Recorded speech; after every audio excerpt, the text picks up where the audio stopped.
దేవుడు నియమించిన కాలం అంతా నువ్వేం చేసినావు? దేవుడు నీకు నియమించిన ఆయుష్కాలంలో, దేవుడు నీకు నియమించిన దినాలలో నువ్వు ఏం చేసినావు? ఇది లెక్క. నోరిచ్చిండు, కాళ్ళిచ్చిండు, చేతులిచ్చిండు, కళ్ళిచ్చిండు, బ్రెయిన్ ఇచ్చిండు, కడుపిచ్చిండు, ఈ శరీరాన్ని ఇచ్చిండు నీకు. ఈ శరీరాన్ని మంచికి వాడుతున్నవా, చెడుకు వాడుతున్నవా? నోరిచ్చాడు, మంచికి వాడుతున్నవా, చెడుకు వాడుతున్నవా? కళ్ళిచ్చిండు, మంచికి వాడుతున్నవా, చెడుకు వాడుతున్నవా? చెవులిచ్చిండు, చెడుకు వాడుతున్నవా, మంచికి వాడుతున్నవా? చేతులిచ్చిండు, మంచికి వాడుతున్నవా, చెడుకు వాడుతున్నవా? దేవుడు నీకిచ్చిన శరీరము విలువ ఎంతో తెలుసా? దేవుడు నాకు ఏమిచ్చిండయ్యా అని అంటారు. ఏమెందుకు ఇయ్యలే? ఓ కిడ్నీ అమ్ము, 50 లక్షలు ఇస్తారు నీకు. ఒక కిడ్నీ అమ్మితే 50 లక్షలు ఇస్తారు. 2 కిడ్నీలు అమ్మితే 1 కోటి రూపాయలు ఇస్తారు. 2 కళ్ళు ఎందుకు? ఒక కన్ను అమ్ముకో, నీ అవయవాలు అమ్ముకో. ఒక కిడ్నీకి ఎంత, ఇంకో కిడ్నీకి ఎంత, కన్నుకి ఎంత, చెయ్యికి ఎంత? ఎవరికన్నా పేగు పోతే పేగు పోసి కుక్క పేగు వేస్తారు, మనిషి పేగులు కూడా వేస్తారు, దొరకక కుక్క పేగులు వేస్తారు. నీ పేగులు అమ్ముకో. ఇట్లా అమ్ముకుంటా లెక్కలు వేసుకుంటా పోతే నీ విలువ ఎంతో తెలుసా? కోట్లల్లో ఉంటది. ఊరికనే సింపుల్ గా దేవుడు నాకు ఏమిచ్చిందయ్యా, ఏమియాలి దేవుడు నీకు? కోట్ల విలువ గల దేహాన్ని ఇచ్చాడు, శరీరాన్ని ఇచ్చాడు, అవయవాలను ఇచ్చాడు. ఇచ్చి ఏమన్నాడు తెలుసా? వాటికి లెక్క అడుగుతా అన్నాడు. నోరుంది కదా అని దీన్ని ఎలా పడితే అలా వాడకండి.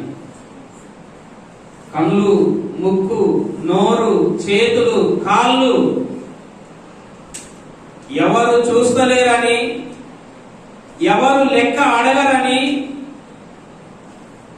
తిక్కగాను జీవిస్తే, ప్రవర్తిస్తే దేవుడు ఒకనాడు నీ లెక్క తీర్చేస్తాడు. దేవుడు కూడా ఈ అందమైన దేహాన్ని, శరీరాన్ని నీకెందుకు ఇచ్చాడో తెలుసా? ఈ శరీరం గురించి దేవుడు ఒక రోజు నిన్ను లెక్క అడుగుతాడు. గుర్తుపెట్టుకో. నువ్వేమో భూముల లెక్క, పైసల లెక్క, ఆస్తుల లెక్క, పంట లెక్క, బంగారం లెక్క, ఎండి లెక్క, తిక్క లెక్కలు చేసి తిక్క తెచ్చుకొని తిక్క పనులు చేసుకొని అంత జీవితాన్ని తికమకమయం చేసుకుంటాం. అసలు లెక్కలు ఇది కాదు. అసలు లెక్కలు ఏంటంటే శరీరాన్ని గురించినటువంటి లెక్కలు అసలు లెక్కలు. 10,000 మిస్ అయిపోతే, పావులెత్తు బంగారం మిస్ అయిపోతే, 10 రూపాయలు మిస్ అయిపోతే లెక్కలల్లో తేడా వచ్చిందని ఇంట్లో గొడవలు అయిపోయి, నా అంగి జేబులో డబ్బులు ఎవరు తీసిండు, 1000 రూపాయలు మిస్ అయిపోయినాయి, నా పాకెట్ లో డబ్బులు ఎవరు తీసిండ్రు, నా పర్సులో డబ్బులు ఎవరు తీసిండ్రు, ఇక్కడ బంగారం పెట్టినా, ఇక్కడ ముక్కు పుల్ల పెట్టినా ఎవరు తీసిండ్రు?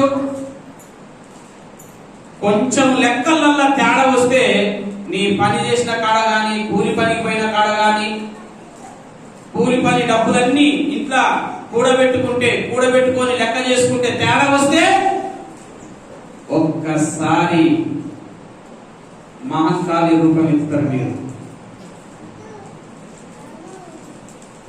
అవునా? ఈ లెక్కలు కాదు భద్రంగా చూడవలసింది. ఏ లెక్కలంటే శరీరాన్ని దేవుడు లెక్క అడుగుతాడు. దీన్ని తిక్కగాను ప్రవర్తింపజేయవద్దు. ప్రతి ఒక్కరము మన గురించి దేవునికి ఏమప్పచెప్పాలి? ఈ శరీరాన్ని లెక్క అప్పచెప్పాలి.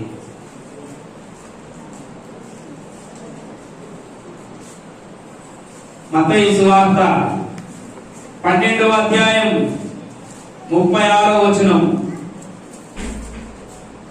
మత్తయి సువార్త 12వ అధ్యాయం 36వ వచనం. నేను మీతో చెప్పునదేమనగా మనుషులు పలుకు వ్యర్థమైన ప్రతి మాటను గూర్చియు తీర్పు దినమున లెక్క. ఏ లెక్క అప్పచెప్పాలంట? నీ నోటిలో నుండి వచ్చే ప్రతి మాట గురించి దేవునికి నోరు ఉంది కదా అని ఏం చేయవద్దు.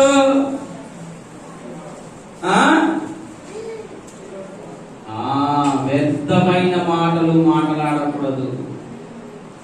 మనుష్యుడు పలికే ప్రతి మాట గురించి లెక్క అప్పచెప్పవలెను. నెంబర్ 1, దేని గురించి లెక్క అప్పచెప్పాలి? నోరు గురించి లెక్క అప్పచెప్పాలి. నా నోరు, నా ఇష్టం, నా నోటి మాటలు నా ఇష్టం అనకూడదు. వ్యర్థమైన మాటలు మనం అనేస్తాం, మర్చిపోతాం. అయ్యో నేను ఎప్పుడన్నా తప్పైంది, అయ్యో నేను అన్నానా? మనుషులు పలికే మాటలను గురించంట ఆడికి పోయినాక మనం భూమి మీద పుట్టిన కానించి బతుకున్న వరకు దేవుడు మాటలన్నీ లెక్క అడిగితే అసలు మన బూతు మాటలు మనకి మా బిల్లింగ్ దేవుడు ఎట్లా పడుతుంది? దేవుడు స్క్రీన్ మీద ఒక స్క్రీన్ పెట్టి పుట్టిన కానించి మనం ఏమేమి బూతు మాటలు అన్నా అవన్నీ లిస్ట్ పెట్టాలంటే, ఇగోరా నువ్వు అన్న మాటలన్నీ అని చెప్పాలి మనకి. అప్పుడు మన మాటలు మనం చూస్తేనే దిమ్మ తిరిగి మైండ్ బ్లాక్ అయిపోయి, ప్రభువా నిజంగా నేను నరకానికి పోవాలి, ప్రభువా నీ మాటలన్నీ నేనే అన్నా, నన్ను పంపించు ప్రభు నరకానికి.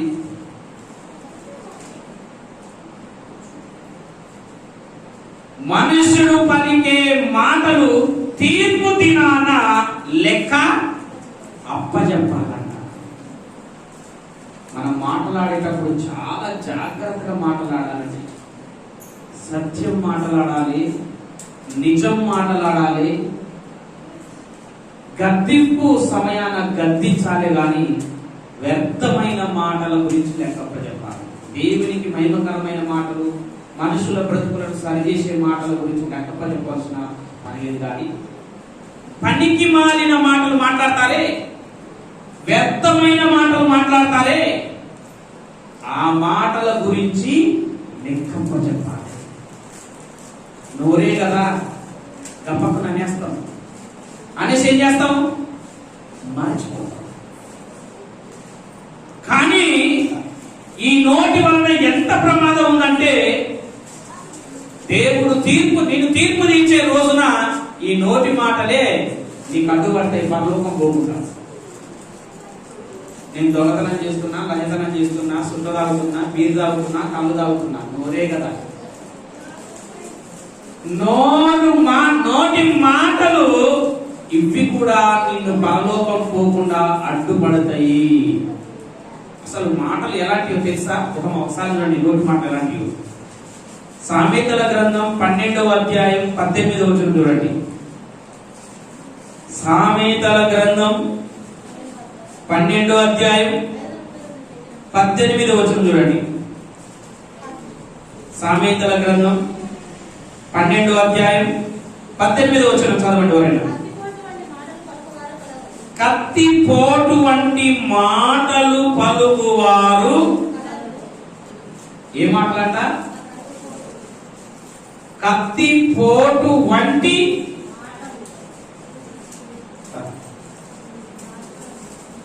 కత్తితో పొడిచినాం అనుకో, మనిషిని చంపినామని పోలీసు వాళ్ళు వచ్చి మర్డర్ చేసినామని కేసు పెట్టి జైలు వేస్తారు. గాయం కనపడవద్దు, రక్తం రావద్దు, మనిషి సావాలి. ఏం చేయాలమ్మా? గాయం కనపడవద్దు, రక్తం రావద్దు, మనిషి సావాలి. ఏం చేయాలి? కత్తిపోటు వంటి మాటలు. చూసావా? మాటే కదా అని వదలొద్దు. మాటే కదా అని ప్రతి మాటల గురించి అంట ఏం చేయాలంట? మనం లెక్క అప్పచెప్పాలి. మాటే కదా అని ఒకరి గురించి మాట అన్నాం అనుకో, వారికి ఎక్కడ దిగిందో, గుండెలో దిగిందా, కడుపులో దిగిందా, మనసులో దిగిందా, కళ్ళలో దిగిందా,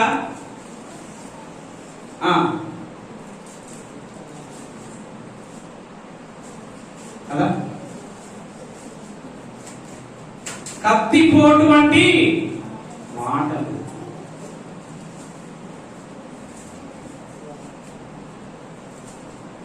కత్తితో పొడవలేదు కనుక మాటలతో పొడిచి చచ్చినాక అయ్యో ఎంత తెచ్చిందో తెలవదా అంటే, ఎంత తెచ్చిందో తెలవదా? ఆడ గాయం లేదా, రక్తం కాపలేదా, మనిషి తెచ్చే. పొడిచింది ఈడే, పొడిచింది ఈమె, చంపింది ఈమె. కారణం కత్తిపోటు వంటి మాటలు.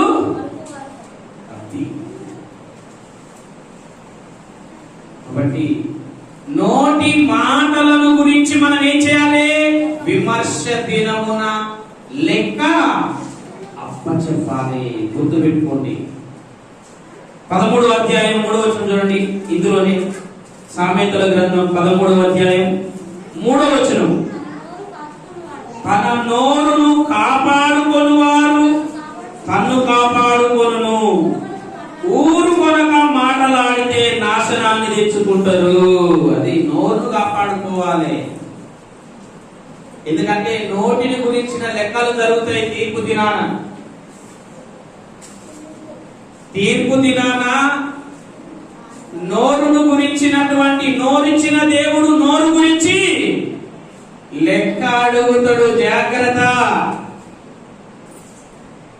ఏ దేవుడైతే నీకు నోరిచ్చాడో ఆ దేవుడు నీ నోటితో ఏం మాట్లాడినావో నీ నోరును గురించినటువంటి లెక్క అడుగుతాడు.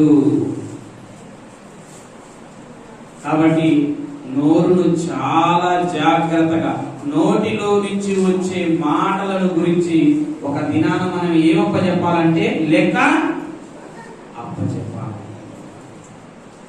కొంతమంది ప్రార్థన చేస్తే ఆత్మ దిగుతుంది, భాషలు మాట్లాడతారు, గంతులేస్తారు, చప్పట్లు కొడతారు, భాషలు అబ్బా రిబా రబా కాలవారి రిబా సబ రిబా రబా అబ రిబా రిబా మాట్లాడతారు. ప్రార్థన అయిపోయినాక తర్వాతికి ఆకిలి ఊగే దగ్గర, సాన్పి వేసే దగ్గర, పొలం దగ్గర, కట్టెల దగ్గర పంచాయతీ వస్తే ఆ భాషలు మామూలుగా ఉంటుంది. ఆ భాషలు విమర్శ దినమున నీవు నీ నోటి మాటల వలన ఏమప్పచెప్పాలంటే ఒకటి గుర్తు పెట్టుకోవాలి. దేని గురించి లెక్కప్పచెప్పాలి? చాలా జాగ్రత్తగా నోరును కాపాడుకోవాలంట. 13వ అధ్యాయం 3వ వచనంలో ఉంది. ఏముంది? నోరును కాపాడుకునేవాడు ధన్యుడు. నోరును కాపాడుకోకుండా ఇష్టం వచ్చిందల్లా మాట్లాడితే ఏమొస్తుందంట? నాశనము, నరకం వస్తుంది. కాబట్టి నోరును కాపాడుకోవాలి. నోరు ఉంది కదా అని ఈ మాట అక్కడేసి ఆ మాట ఇక్కడేసి, ఈ మాట అక్కడేసి ఆ మాట ఇక్కడేసి, ఇది అక్కడ తగిలించి ఇది అక్కడ తగిలించి అది ఇక్కడ తగిలిస్తే ఏమైతుంది? నాశనము భూమి మీద శరీరానికి వస్తుంది, పరలో చనిపోయిన తర్వాతకి ఆత్మకు వస్తుంది. ఒకటి, నోటిని గురించి లెక్కప్ప చెప్పాలి. రెండు, ప్రసంగి గ్రంథం 12వ అధ్యాయం 14వ వచనాన్ని తీయండి, చదవండి. గూఢమైన ప్రతి అంశమును గూర్చి దేవుడు తీర్పు తీర్చునప్పుడు దేవుడు ప్రతి క్రియను, అది మంచిదే గాని చెడ్డదే గాని, తీర్పులోనికి తెచ్చును. గూఢమైన ప్రతి అంశము, గూఢమైన అంటే గూఢార్థము, గూఢమైనది అంటే రహస్యమైనది, అర్థం కానటువంటిది, గాఢాంధకారంలో జరిగించింది. గూఢమైన ప్రతి అంశమును గురించి దేవుడు తీర్పు చేయునప్పుడు దేవుడు ప్రతి క్రియను, అది మంచిదైనా గాని, అందరు చెప్పండి, మంచిదైనా గాని క్రియ, నువ్వు చేసే పని ఏ పనైనా సరే, అది మంచి పనైనా సరే చెడ్డ పనైనా సరే, క్రియలన్నిటిని దేవుడు ఎక్కడికి చేస్తాడంట? తీర్పు తీర్చేటప్పుడు నువ్వు ఎన్ని మంచి క్రియలు చేసినావు, ఎన్ని చెడ్డ క్రియలు చేసినావు. ఒక సైడ్ ఏమో మంచి క్రియలు వస్తాయంట, ఇంకొక సైడ్ ఏమో చెడ్డ క్రియలు వస్తాయంట. దేవుడు నీకు తీర్పు తీర్చేటప్పుడు రెండవ లెక్క ఏంటి? క్రియలు. మొదటిది ఏంటి? మాటలు, నోరు, మాటలు మొదటిది. రెండోది చేతలు. రెండోది ఏంటి? చేతలు. గూఢం అంటే రహస్యం, చీకటి, ఎవరికి అర్థం కాని చేసే క్రియలు ఉంటాయండి. నీ సీసీ కెమెరాలు పెట్టినా దొరకవు, మనసులో కాపలు పెట్టినా దొరకవు, వాచ్మెన్లో పెట్టినా దొరకవు. చాలా జాగ్రత్తగా ఉండాలి. రహస్యమైన ప్రతి క్రియ, అది మంచిదైనా సరే దేవుని దగ్గర మాత్రం, మనుషుల దగ్గర లెక్కలు తారుమారు కావచ్చు, చేయవచ్చు.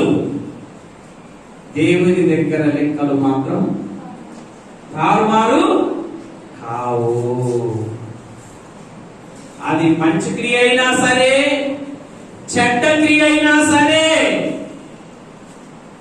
మంచి పనైనా చెడ్డ పనైనా, నువ్వు ఎన్ని మంచి పనులు చేసినావు, ఎన్ని చెడ్డ పనులు చేసినావు, దేవుడు అన్నిటిని లెక్క చేస్తాడంట.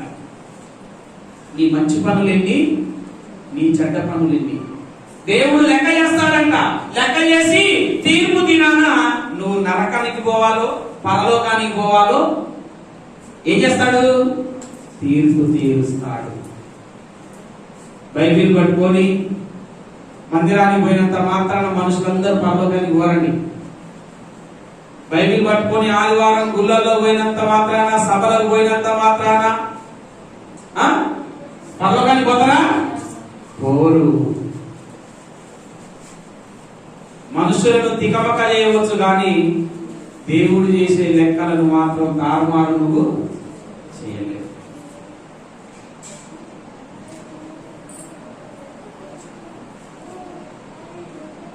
మంచి క్రియలైనా సరే చెడ్డ క్రియలైనా సరే,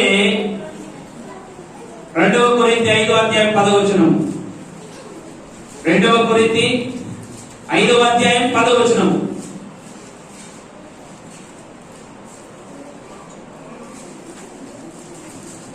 చదవండి. 2వ కొరింథీ 5వ అధ్యాయం 10వ వచనం. ఎందుకనగా తాను మనము జరిగించిన క్రియల చొప్పున అవి మంచివైనను సరే చెడ్డవైనను సరే. దేనితో జరిగించిన వాటి ఫలాలు? దేహం అంటే శరీరముతో జరిగించిన క్రియలు అవి మంచివైనా సరే చెడ్డవైనా సరే దేవుడు వాటిని తీర్పులోనికి తెస్తాడు. శరీరముతో జరిగించే క్రియలు దేనితో రమా? శరీరము ఉంది కదా అని ఈ శరీర క్రియలు జరిగించేటప్పుడు ఒకసారి ఆలోచించాలి. ఈ క్రియ ఒకరోజు దేవుడి లెక్కలోనికి తీసుకొస్తాడు. శరీరంతో మంచి క్రియలు చేస్తున్నావా చెడ్డ క్రియలు చేస్తున్నావా?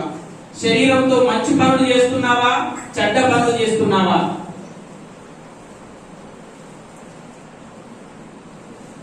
ఒకసారి కళ్ళు మూసుకొని ఆలోచించుకోండి. మీ శరీరం మంచి క్రియలు చేస్తుందా చెడ్డ క్రియలు చేస్తుందా? మనుషుల కళ్ళు కప్పొచ్చు, లోకం కళ్ళు కప్పొచ్చు, ఆఖరికి మనం కూడా కళ్ళు మూసుకొని శరీరంతో చేయవచ్చు. కానీ దేవుడంట శరీరముతో జరిగించే క్రియలు అవి మంచి క్రియలైనా సరే చెడ్డ క్రియలైనా సరే తీర్పులోనికి తెస్తాడంట. పరలోకం ఊరకనే రాదు. బైబిల్ పట్టుకుంటే పరలోకం రాదు. ప్రార్థన చేస్తే పరలోకం రాదు. మీటింగ్ లో పోతే పరలోకం రాదు. క్రియలు క్రియలు క్రియలు క్రియలు క్రియలు. నోటి మాటలు, శరీరంతో జరిగించే క్రియలు. 100 మంది ఈయన మంచోడు అంటే పరలోకాన్ని ఇయ్యడు దేవుడు.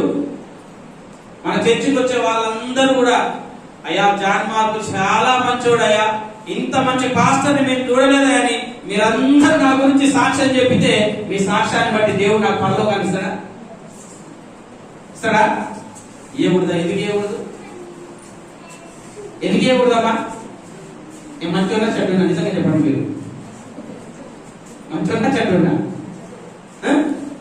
చెప్పండి అమ్మా. ఎవరికి తెలుసు పాస్టర్? ఎవరికి తెలుసు పాస్టర్? నువ్వు మంచోడివా చెడ్డోడివా మాకు తెలియదు, కానీ నువ్వు చెప్పే వాక్యం మాత్రం మంచిది. చెప్పే వాక్యం మాత్రం మంచిది, కానీ నువ్వు మంచోడివో చెడ్డోడివో మాకు మాత్రం అంతే కదా. 24 గంటలు కాపలగా కలిసి ఉంటున్న మా శృతి కూడా నా గురించి స్టేట్మెంట్ ఇవ్వలేదు. నేను ఆమె గురించి స్టేట్మెంట్ ఇవ్వలేను. ఎందుకు? ఎవరైనా తప్పు చెప్పి చేస్తారా? ఏంటమ్మా తప్పు ఎవరైనా చెప్పి చేస్తారా? మంచోడనే చెప్పుకొని చేస్తారు, అంతేనా కదా? ఆడవాళ్ళైనా మగవాళ్ళైనా మంచోళ్ళమని చెప్పుకొని చేస్తావు. చెడ్డోళ్ళమని చేస్తారా? నువ్వు చెడ్డోడివా మంచోడివా? నీ శరీరంతో మంచి క్రియలు చేసినవా చెడ్డ క్రియలు చేసినవా? ఎక్కడ చేరాలి? క్రీస్తు న్యాయపీఠము దగ్గర లిస్టు కనిపిస్తారంట స్క్రీన్ మీద. మంచి క్రియలు చెడ్డ క్రియలు. ఈ శరీరంతో మనం క్రియలు చేసేటప్పుడు చాలా జాగ్రత్తగా చేయాలి. ఎందుకంటే ఈ శరీరానికి ఎందుకు మనం చనిపోయినాక, క్రైస్తవులు చనిపోయినాక స్నానం చేపించి బట్టలు వేసి పాటలు పాడి పెట్టెలు పెట్టి సెంటు కొట్టి ఆడ పెట్టి సమాధి చేసి ఎందుకో తెలుసా? ఒకరోజు ఆ శరీరం మళ్ళీ మహిమా శరీరంగా లేస్తాడు. నీ శరీర క్రియలు మంచివైతే అది లేస్తాడు, మంచివి కాకపోతే 60, 70, 60 సంవత్సరాలు కాబట్టి 20 సంవత్సరాలు దాని దగ్గర చెడు గురించి ఆలోచనలు వస్తాయి. 20 సంవత్సరాల్లో మనం బతికేది 40 సంవత్సరాలు. 40 సంవత్సరాల పాపాల కోసం నరకానికి పోతాం. చెప్తుంటే ఇంటుంటే బాగానే ఉంటుంది. 5 నిమిషాల పాపం ఆపుకోలేకపోతున్నాం, ఏం చేస్తాం మాస్టర్ గారు? మరి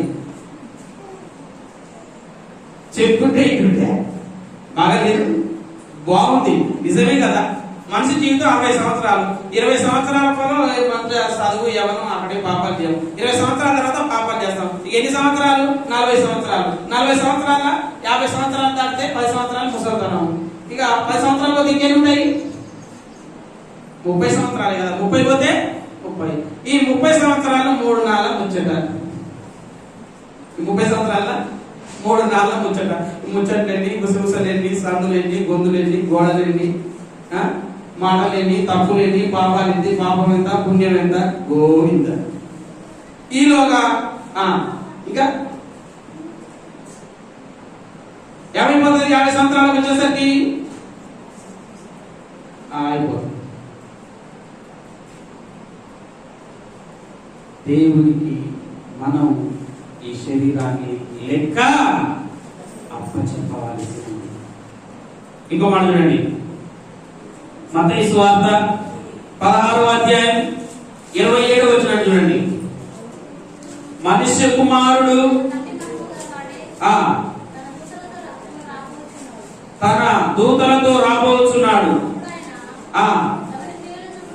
అప్పుడు ఆయన ఎవని క్రియల చొప్పున వానికి, చూసావా, యేసు క్రీస్తు 2వ రాకడలో ప్రతి వానికి వాని క్రియల చొప్పున ఏమిస్తాడట? ప్రతిఫలం ఇస్తాడు. మన క్రియలు మంచిగా ఉండాలి. ప్రతి ఒక్కరికి వారి క్రియలను బట్టి ఏమిస్తాడంటే ఫలితం ఇస్తాడు. ఇంకో మాట చూడండి, కీర్తన 62:12.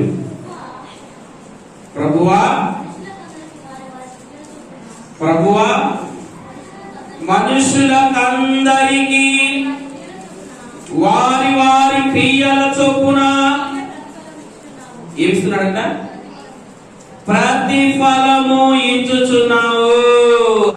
మనుషులకందరికీ వారి క్రియల చొప్పున దేవుడు ఏమిస్తాడంట? ప్రతిఫలం. భూమి మీద ఉన్నప్పుడు కొన్ని ఫలాలు వస్తాయండి. చచ్చిపోయినాక ఎట్లా ఆత్మకు నరకం వస్తుంది, కొన్ని పాపాలకు భూమి మీదనే ఫలితం వస్తుంది. కొన్ని పాపాలకు భూమి మీద ఫలితం రాదు, చచ్చిపోయినాక ఆత్మకు వస్తుంది నరకం. ప్రభువా మనుషులకు వారి క్రియలను బట్టి ఏమిస్తున్నాడంట? కొంతమందికి భూమి మీద ఉన్నప్పుడే ఏమొస్తాయి? వారి క్రియలను బట్టి ఫలితం వస్తుంది. కొంతమందికి పాపము వారి క్రియలను బట్టి భూమి మీద ఉన్నప్పుడే ఫలితం వస్తుంది. కొంతమందికి ఫలితం రాదు. పాపాలు చేసే కొద్దీ దేవుడు బలాన్ని ఇస్తుంటాడు. పాపాలు చేసే కొద్దీ బలాన్ని ఇస్తాడు, ఆయుష్ని ఇస్తాడు, శక్తిని ఇస్తాడు. నిజం, అబద్ధం కాదు నేను చెప్పేది, ట్రూ నేను చెప్పేది. పాపము చేసే కొద్ది బలం ఇస్తాడు, శక్తి ఇస్తాడు, ఆరోగ్యం ఇస్తాడు. చెయ్యమని దేవుడే తోలుతాడు. నా మాట అబద్ధం అయితే మీరు బైబిల్లో చూడండి. రోమీయులకు రాసిన పత్రిక 1వ అధ్యాయం 28వ వచనం.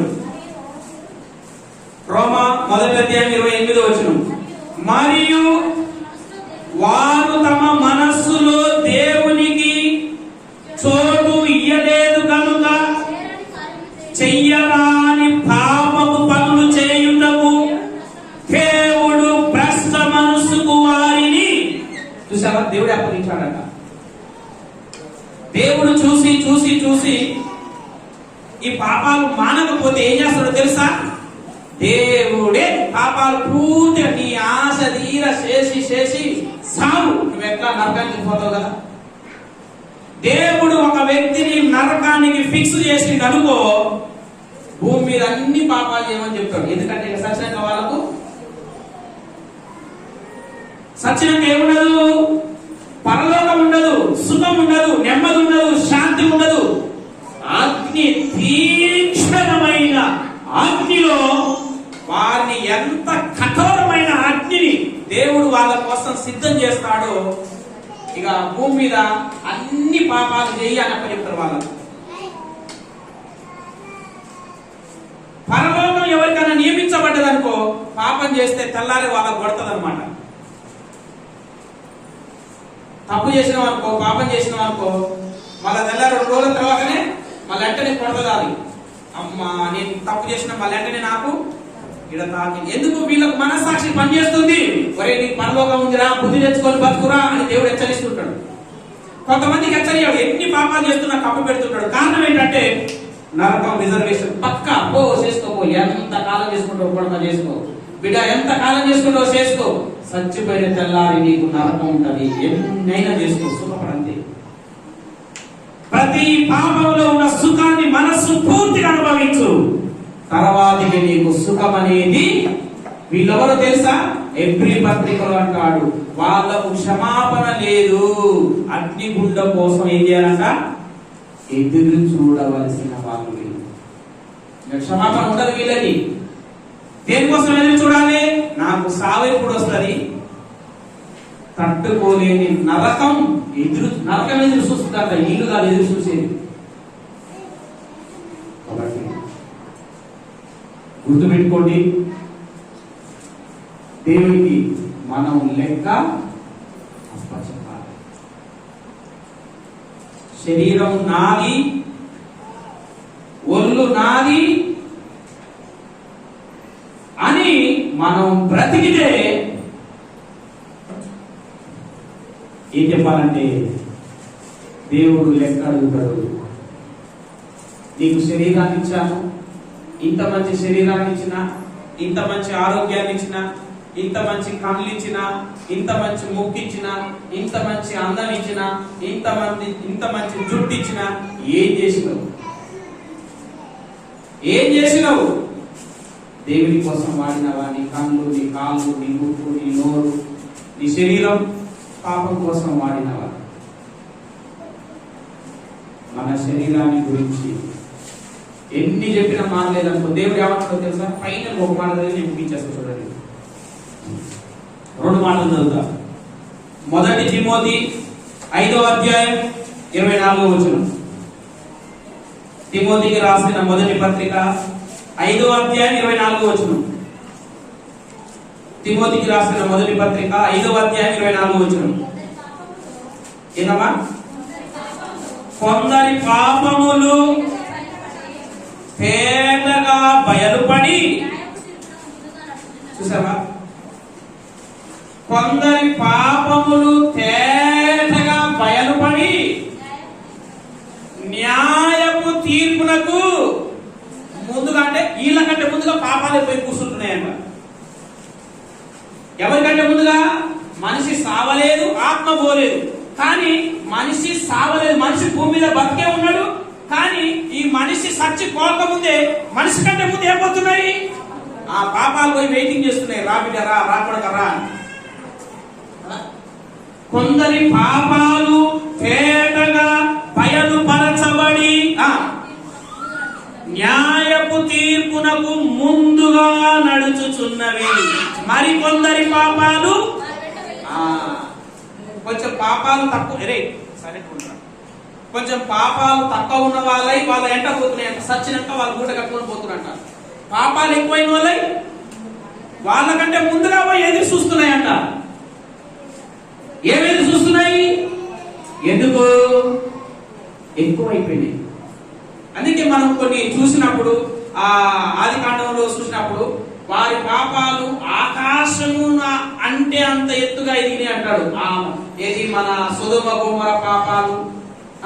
తర్వాతకి ఆదికాండం 6వ అధ్యాయంలో జలప్రళయం వచ్చినప్పుడు వాళ్ళ పాపాలు బహు గొప్పగా అయ్యారు వారి పాపం అంటారు. అంటే పాపాలు మనిషి మోయలేనంతగా ఎక్కువైపోయినప్పుడు మనిషి కంటే ముందు పాపాలు పోయి ఎదురు చూస్తాయట తీర్పు కోసం. మనిషి సచ్చినాక కదా పోయేది ఆత్మ. ఆత్మ పోకముందే పాపాలు పోయి ఎదురు చూస్తున్నాయట.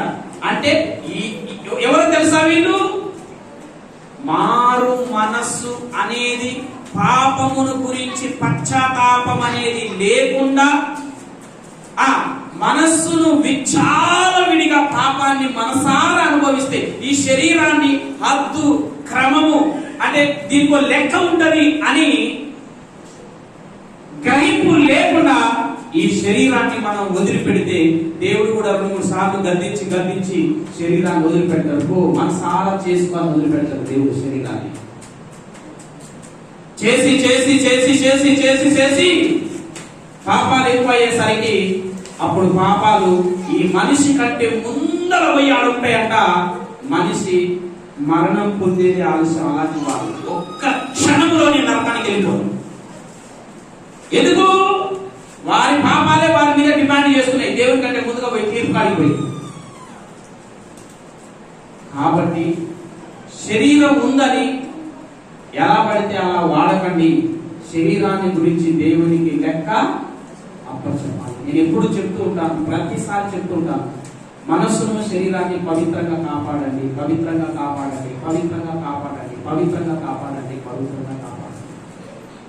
శరీరాన్ని పవిత్రంగా కాపాడుకోవాలి. ఒకవేళ శరీరం మీ మాట వినట్లేదా, అన్నం తినడం మానేయండి. నిజంగా చెప్తున్నాను. 10 రోజులు ఉపాసం ఉండండి, 5 రోజులు ఉపాసం ఉండండి. ఎందుకంటే శరీరానికి 3 పూటలు కావలసిన తిండి పెడితే శరీరం సుఖపడితే మనసు సుఖంగా ఉంటుందా? అది ఎక్కడికో తీసుకెళ్తుంది మాయ మనసు. అన్నం పెట్టకుండా పడవచ్చామనుకో ఏం చేస్తుంది? మంచిగా సూపర్గా నిద్ర పడుతుంది. గుర్తులు లేదా ప్రార్థన లేదా పాటలు. చాలా జాగ్రత్త. మనం శరీరాన్ని గురించి లెక్క అప్పచెప్పాలి. ఒకవేళ నువ్వు మారమని చెప్పినవనుకో, ఆయన మారలేదనుకో, ఆమె మారలేదనుకో, వ్యక్తి మారలేదనుకో, అప్పుడు ఫైనల్ గా దేవుడు ఏం చెప్తున్నాడో తెలుసా? లాస్ట్ మాట, ఒక మాట చదివి మనం ప్రార్థన చేసుకుందాం. ప్రకటన గ్రంథం 22వ అధ్యాయం. ప్రకటన గ్రంథం 22వ అధ్యాయం